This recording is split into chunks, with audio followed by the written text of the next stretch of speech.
श्री परमात्मने नमः। सभी सनातनी भक्तों को मेरा नमन स्वीकार हो। आज मैं आप लोगों के समक्ष अयोध्या कांड का दोहा नंबर 68 से 70 तक प्रस्तुत करने जा रहा हूं। बड़ा ही सुंदर और मनोहारी प्रसंग है। आप लोग सुनिए, आनंद लीजिए, भक्ति में चूर हो जाइए, मस्त हो जाइए और मानस का पाठ जरूर किया कीजिए। मैं यही आग्रह बार बार आप लोगों से करता रहूंगा। जितना ही मानस आप लोगों का पाठ करेंगे उतना ही आप लोगों का उत्तम स्वास्थ्य, उत्तम परिवार, उत्तम जीवन रहेगा। इसलिए मानस का पाठ अगर न पढ़ते हो तो पढ़ना शुरू कर दीजिए। मैं यही बार बार आप लोगों से आग्रह करूंगा। आइए शुरू किया जाए। गलतियां जो होंगी उसको आप लोग तो माफ कर ही देंगे। पहली बात तो मैं करना नहीं चाहूंगा। यदि कहीं मान लीजिए अगर हो गई, क्योंकि मैं भी एक इंसान हूं, हो सकता है कहीं सो जाए, तो आप लोग उसको माफ कर दीजिएगा। और आप लोग भी मानस पढ़िए। मेरे साथ अगर हो सके तो गाइए, ज्यादा अच्छा रहेगा, अति उत्तम रहेगा। आइए शुरू किया जाए। दीनदयाल बिरदु संभारी, हरहु नाथ मम संकट भारी। अस कहि सिय बिकल भई भारी, बचन वियोग न सके सम्हारी। देखि दशा रघुपति जिय जाना, हठ राखे नहीं राखे प्राणा। कहे कृपाल भानु कुल नाथा, परिहरि सोचु चलहो बन साथा। नहीं विषाद करे अवसरु आजो, बेगी करहु बन गवन समाजो। कही प्रिय बचन प्रिया समुझाए, लगे मातो पद आशीष पाए। बेगी प्रजा दुख मेट बयाए, जननी निठोर बिसरे जन जाए। फिर ही दशा विधि बहुरी की मोरी, देखी हूँ नयन मनोहर जोरी। सुदिन सुधरिया तात कब होई, जननी जियत बदन विधु जोई। दीन दयाल बिरदु संभारी, हरहु नाथ मम संकट भारी। बहुरी बक्ष कहे लाल कहे राम, रघुपति रघुबर तात सिया राम। कबहि बोलाई लगाई राम, हरसि निरखी हूँ गात सिया राम। दीन दयाल बिरदु संभारी, हरहु नाथ मम संकट भारी। लखी स्नेह कातरे महतारी, बचनु न याव बिकल भई भारी। राम प्रबोधो कीन्ह विधि नाना, समौ स्नेहु न जाई बखाना। तब जान की सासो पग लागी, सुनिय माय मय परम भागी। सेवा समय दैव बनु दीन्हा, मोर मनोरथ सफल न कीन्हा। तजबो छो भोजन छाड़े छो हो, कर्म कठिन कछु दोषो न मोहो। सुनि सिय बचन सासो अकोलानी, दशा कवन विधि कहाऊं बखानी। 12 बार लाए उरलेन्ही, धरि धीरज सिख आशीष दीन्ही। अचल हो वही बातो तुम्हारा, जब लगी गंग जमुन जल धारा। दीन दयाल बिरदो संभारी, हरहु नाथ मम संकट भारी। सीतहि सासो अशेष सिख रामा, दीन अनेक प्रकार सिया राम। चली नाय पद पदुम सिर राम, अतिहित 12 बार सिया राम। दीन दयाल बिरदो संभारी, हरहु नाथ मम संकट भारी। समाचार जब लक्ष्मण पाए, व्याकुल बिलख बदन उठे धाये। कंप पुलक तन नयन सनीरा, गहे चरण यति प्रेम यधीरा। कहि न सकत कछो चितवत ठाढ़े, मीनु दीन जनु जलते काढ़े। सोच हृदय विधि का हो निहारा, सब सुख सुकृतो सिरान हमारा। मो कहूँ काह कह बर घोना था, रखी हैं भवन किले हैं साथा।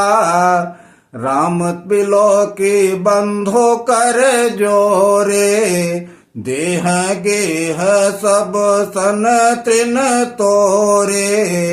बोले बचन राम नयनागर, शील स्नेह सरल सुख सागर। तात प्रेम बस जनि कद राहु, समुझ हृदय परिणाम उछाहु। दीन दयाल बिरदो संभारी, हरहु नाथ मम संकट भारी। मातु पिता गोरो स्वामी सिख रामा, सिर धरि करहि सुभाय सिया रामा। लहौ लाभ जिन नयन कर रामा, न तरु जन्म जग जाय सिया रामा। दीन दयाल बिरदो संभारी, हरहु नाथ मम संकट भारी। बोले सियावर रामचंद्र की जय, पवन सुत हनुमान की जय। ओम श्री परमात्मने नमः। इसके पिछले भाग में आप लोगों को मैंने सुनाया था कि माता सीता जी भी बन जाने को तैयार हैं और प्रभु श्री रामचंद्र जी से बार बार जो है विनय आग्रह कर रही हैं कि हमको भी ले चलिए, नहीं तो मैं अपने प्राणों को भी त्याग सकती हूँ। मतलब बहुत ही ज्यादा व्याकुल है कि प्रभु जब चले जाएंगे तो हम अकेले यहाँ क्या करेंगे। यही सब बातें सुनकर प्रभु श्री रामचंद्र जी ने कहा सीता जी से कि हे सीते, अब तुम कुछ न करो, अब तुम चलो, मेरे साथ चलो वन। क्योंकि प्रभु ये जान रहे थे, समझ रहे थे कि अगर इनको हठपूर्वक हम यहाँ छोड़ भी देंगे तो ये हो न सोच किसी भी समय ये अपने प्राण की भी न्यौछावर कर देंगे। इनका हठ अब हमसे देखा नहीं जाता। तो जैसे ही प्रभु जी ने कहा कि अब तुम चलो वन, तो सीता जी को बहुत ज़्यादा अंदर, मन के अंदर जो है बहुत बड़ा वियोग का विषाद टाइप हो गया। इतना हो गया कि उनको संभाले नहीं संभल रहा था, उनका शरीर जो है कांप रहा था। प्रभु जी ने उनको समझाया, फिर समझाने के बाद में कहा कि अब हम आप तुमको यहां नहीं छोड़ सकते हैं, अब तुम चलो हमारे साथ। अब वन में जो दुख सुख होगा देखा जाएगा, अब कुछ नहीं कर सकते हैं, अब तुम चलो वन, सब लोग चलते हैं, हम तुम दोनों चलते हैं। ऐसा जब प्रभु जी की बात सीता जी ने सुना तो थोड़ा सा उनके मन में धीरज बंधा। धीरज बंधने के बाद में प्रभु जी ने कहा कि जाओ माता जी के आशीर्वाद ले लो और वन गमन की तैयारी करो। सीता जी ने तुरंत जाके जो है माता जी के चरणों में पड़ गई। माता जी के चरणों में पड़ गई, माता जी ने आशीर्वाद दिया और कहा कि बेटी तुम कहाँ जा रही हो, तुम यहीं रहो, सास ससुर की सेवा करो, कभी यहाँ रहो, कभी अपने वहाँ पिताजी के पास चली जाना। वन में तुम्हारा कोई काम नहीं है, वन में तुम क्या करोगी, वन में बड़े दुख हैं। माता जी ने समझाया, लेकिन सीता जी को वही समझ में नहीं आ रहा था कि पति देव चले जाएंगे तो मैं यहाँ क्या करूंगी, मैं 14 वर्ष तक कैसे काटूंगी। अब माता कौशल्या जो है वो भी समझा रही हैं, प्रभु श्री रामचंद्र जी भी समझाए थे, लेकिन प्रभु श्री राम जी नीति निपुण में बड़े ही गुणकारी थे।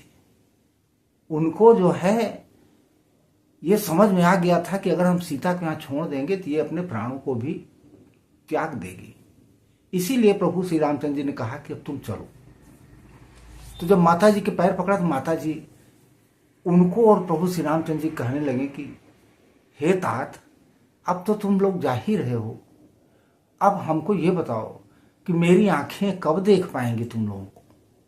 जल्दी से आना, जल्दी आना, यहाँ प्रजा भी तुम्हारा इंतजार कर रही है, प्रजा का दुख तुम ही मेट सकते हो, इसलिए तुम जल्दी आना। वहां से जल्दी आओगे तो मैं भी अपनी आंखों से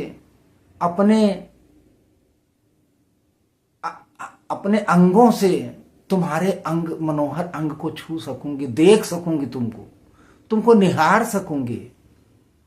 मतलब बड़े ही आह्लादित वर्गों में जो है कह रही थी कि क्या कहें, विधाता हमको क्या दिया है, किस तरह का हमको सुख दिया है कि आज देखिए मेरे दोनों पुत्र और मेरी पुत्री दोनों जा रहे हैं वन।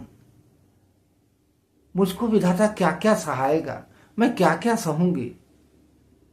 बड़े ही दर्द भरे शब्दों में कौशल्या जी इस तरह से कह रही थी और रामचंद्र जी को बार बार यही कह रही थी कि 14 वर्ष जल्दी से बीत जाए, भगवान आप जल्दी चले आना, जल्दी चले आना, मैं भी अपने आंखों से आपको निहार सकूं, देख सकूं, मैं तुम्हारे सुंदर सुंदर अंगों को छू सकूं। मेरी बड़ी यही अंदर से अभिलाषा है कि मैं तुमको कैसे देखूं, क्या करूं, मैं कैसे रहूंगी। बार बार यही कह रही थी। माता सीता जी भी कहने लगी कि हे माँ, आप किसी तरह की चिंता न करो और ना किसी तरह का मन में विषाद रखो, हम लोगों का आशीर्वाद हमेशा मन में रखो और हम लोग जल्दी आ जाएंगे, और जल्दी आ जाएंगे तो आपके चरणों को हम लोग तुरंत पहले, सबसे पहले आपको ही दर्शन देंगे। इसलिए माता आप किसी तरह का चिंता न करो, किसी तरह का विषाद मन में न लाओ। इस तरह जो है सीता जी माता कौशल्या को समझा रही हैं और अपनी तैयारी भी कर रही हैं कि अब हम लोगों को किसी तरह चलना है, निकलना है। अपने शब्दों में किस तरह से माता जी को समझा रहे हैं इसका वर्णन नहीं किया जा सकता है। प्रभु श्री रामचंद्र जी की भी माता जी को समझा रहे हैं कि माता जी आप चिंता न करो, 14 वर्ष बहुत ज्यादा नहीं होते हैं, जैसे ही बीत जाएंगे वैसे ही हम लोग आएंगे और आपके चरणों में हम लोग तुरंत ही माथा टेकेंगे। आप परेशान न हो, आप अपना आशीर्वाद हम लोगों के ऊपर बनाए रखिए। हम लोग जाके किसी तरह का मन में टेंशन, मन में किसी तरह का वो न हो, इसलिए आप जो है शांति बनाए रखिए, हम लोगों को आशीर्वाद देते रहिए। अब देखिए इधर लक्ष्मण जी को भी पता चला कि प्रभु श्री रामचंद्र जी बन जा रहे हैं। वो दौड़े दौड़े दौड़े दौड़े दौड़े दौड़े आए और श्री रामचंद्र जी के चरणों में पड़ गए। उनके चरणों में पड़ गए और पढ़ने के बाद में इतने अधीर थे, इतने उस टाइप के बना दिए थे अपने आप को कि कुछ कहते नहीं बनता, उसका वर्णन नहीं किया जा सकता। जैसे वही है ना कि मछली को जल से बाहर जब निकाल दो तड़पने लगती है, तड़पने लगती है, उसी तरह लक्ष्मण जी तड़प रहे थे कि पता नहीं हमको घर पे रखेंगे या हमारे अपने साथ ले चलेंगे, मैं कुछ कह नहीं सकता। इतना तड़प रहे थे, इतना तड़प रहे थे। प्रभु श्री रामचंद्र जी जब उनको उठाए, उठाने के बाद में खड़ा किए तो देखे उनको इतना अधीर, इतना वो कि उसका वर्णन ही नहीं किया जा सकता। क्या उसका वर्णन करें। तो प्रभु श्री रामचंद्र जी ने कहा कि हे लक्ष्मण, तुम काहे इतना अधीर हो, क्यों इतना परेशान हो? अरे जो माता पिता गुरु परिवार या राज्य की सेवा नहीं कर सकता है, नहीं करता है, तो वो तो फिर उसका जीना भी बेकार है। इसलिए तुम अधीर मत हो और इस तरह की सेवा करो सबकी। तुम इतना अधीर क्यों हो रहे हो? समझाए, लेकिन लक्ष्मण जी को वही है, उन्हें समझ में नहीं आ रहा था किसी तरह। प्रभु श्री रामचंद्र जी खूब समझाए, बहुत बार बार समझाए, लेकिन उनके समझ में कुछ नहीं आ रहा था। उनको यही एक दिमाग में रट लगाए थे कि हमको किसी तरह प्रभु कह दें चलने को, हम भी इनके साथ ही चलेंगे। इस तरह इन चौपाइयों का अर्थ यहीं तक संभव हो पा रहा है। आगे की चौपाई, अगले अर्थ को अगले भाग में हम आप लोगों को फिर से मिलेंगे। और मैं फिर से निवेदन कर रहा हूं कि जिन सनातनी भक्तों ने अपने इस चैनल को सब्सक्राइब कर लिया है, उनको मैं अपने हृदय की गहराइयों से बार बार स्वागत, अभिनंदन और आभार प्रकट करता हूं। जिन सनातनी भक्तों ने चैनल को सब्सक्राइब नहीं किया है, वो बड़ी कृपा होगी कि चैनल को सब्सक्राइब कर लें और अच्छा लग रहा हो तो दूसरे को शेयर भी करें, लाइक कर दें, कमेंट बॉक्स में जय श्री राम लिखें। मैं अगले भाग में आप लोगों से फिर मिलूंगा। तब तक के लिए जय श्री राम, राधे राधे। बोलिए सियावर रामचंद्र की जय, पवन सुत हनुमान की जय।